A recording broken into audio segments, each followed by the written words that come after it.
Assalamualaikum warahmatullahi wabarakatuh. Perkenalkan, nama saya Nuzulul Muluk Sulaiman, NIM 1908667, nomor absen 20 dari kelas PGSD 4D. Jadi di sini saya akan menjelaskan tugas perkembangan menurut Robert J. Hafigharz.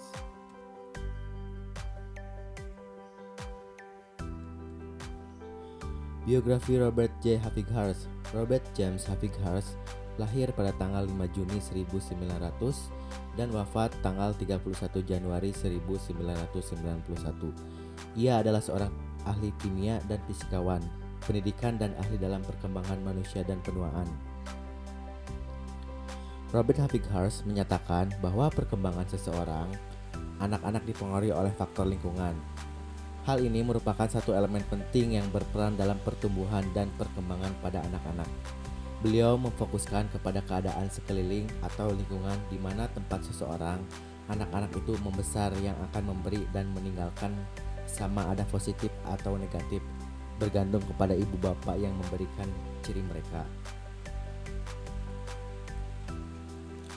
Menurut Robert Hafigharz, perkembangan dibagi menjadi beberapa macam, yaitu diantaranya yang pertama, masa anak dan bayi awal tahun 0 sampai 6 tahun.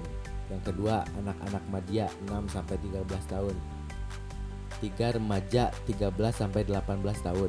Dewasa awal 19 sampai 30 tahun. Dewasa lanjut 30 sampai 60 tahun. Usia lanjut di atas 60 tahun. Masa bayi dan anak-anak awal. Pada masa ini, manusia belajar untuk berjalan, merangkak, memakan makanan yang padat, berbicara, mengontrol regulasi pembuangan feses dan urin, mengenali dan membedakan ciri-ciri fisik berdasarkan gender, belajar sedikit demi sedikit untuk membaca, serta membentuk konsep dan mempelajari bahasa untuk mendeskripsikan situasi fisik dan sosial yang real. Pada masa ini, anak berada pada usia 0 sampai 6 tahun dan memiliki ciri-ciri antara lain. Yang pertama, belajar berjalan, mengambil makanan. Yang kedua, belajar bicara. Yang ketiga, belajar mengontrol eliminasi.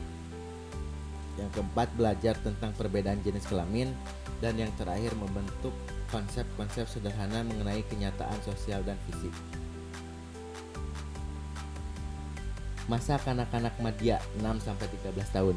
Di masa ini, manusia belajar kemampuan fisik untuk melakukan permainan sederhana, menjalin hubungan dengan orang yang lebih tua, membangun perilaku yang sehat agar diterima secara sosial, mengenali peran-peran gender secara lebih kompleks, maskulin dan feminin, membangun konsep yang teratur mengenai kehidupan sehari-hari, mengembangkan kesadaran, moralitas, dan perangkat nilai serta sistem sosial, mencapai independensi personal, serta membangun sikap dan perilaku yang sesuai dengan sistem nilai yang dianut lingkungan sosialnya. Pada masa ini, anak berada pada usia 6 sampai 13 tahun dan memiliki ciri-ciri antara lain. Yang pertama, membangun perilaku yang sehat, belajar keterampilan fisik yang diperlukan untuk permainan-permainan yang luar biasa, belajar bergaul dengan teman sebaya, belajar peran sosial terkait dengan maskulinitas dan feminitas, dan yang terakhir, mengembangkan keterampilan dasar serta membaca, menulis, berhitung. Masa remaja. Di masa ini, manusia belajar untuk membangun hubungan yang matang dengan kawan sebaya dari berbagai jenis kelamin, mempelajari dan menggapai salah satu peran gender, menggapai kemandirian emosional terpisah dari orang tuanya dan orang dewasa lainnya, menyiapkan pernikahan dan kehidupan keluarga, memilih perangkat nilai dan sistem etis yang menjadi panutan dalam berperilaku, menggapai perilaku-perilaku yang punya nilai tanggung jawab sosial, serta memilih pekerjaan.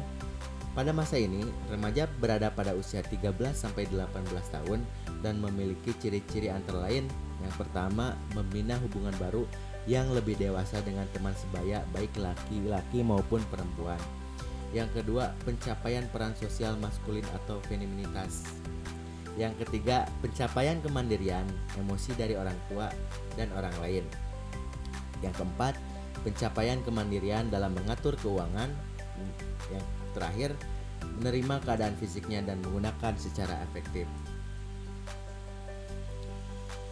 Pada masa dewasa lanjut 30-60 tahun, di masa ini manusia sudah mulai mendampingi remaja dan anak-anak agar menjadi pribadi yang bahagia dan bertanggung jawab, menggapai aliansi sosial dan tanggung jawab yang lebih luas dalam masyarakat, mencapai dan memelihara performasi yang memuaskan dalam pekerjaan, membangun aktivitas adult leisure time, menerima dan menyesuaikan perubahan-perubahan psikologis pada masa parubaya dan menyesuaikan diri menjadi orang tua lanjut. Pada masa ini, seseorang yang telah dewasa lanjut berada pada usia 30-60 tahun dan memiliki ciri-ciri antara lain mendapat tanggung jawab sosial dan sebagai warga negara, membangun dan mempertahankan standar ekonomi keluarga, membimbing anak dan remaja untuk menjadi dewasa yang bertanggung jawab dan menyenangkan, mengembangkan kegiatan-kegiatan di waktu luang, dan terakhir membina hubungan dengan pasangan sebagai individu.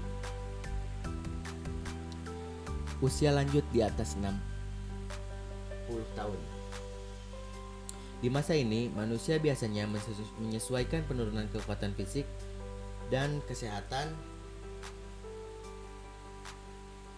menyesuaikan terhadap penurunan terhadap dan pensiun, menyiapkan kematian pasangan, membangun afiliasi yang eksplisit terhadap salah satu kelompok manusia, mengadopsi dan mengadaptasi peranan sosial dengan cara yang fleksibel, serta membangun kepuasan fisik terhadap hidupnya. Pada masa lanjut, mereka berada pada usia 60 tahun lebih dan memiliki ciri-ciri antara lain. Yang pertama, menyesuaikan diri dengan penurunan kekuatan fisik dan kesehatan.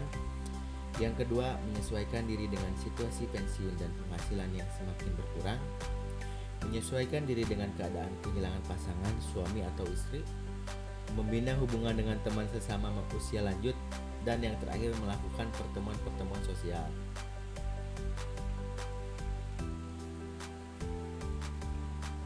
Mungkin itu yang bisa saya sampaikan. Terima kasih. Wassalamualaikum warahmatullahi wabarakatuh.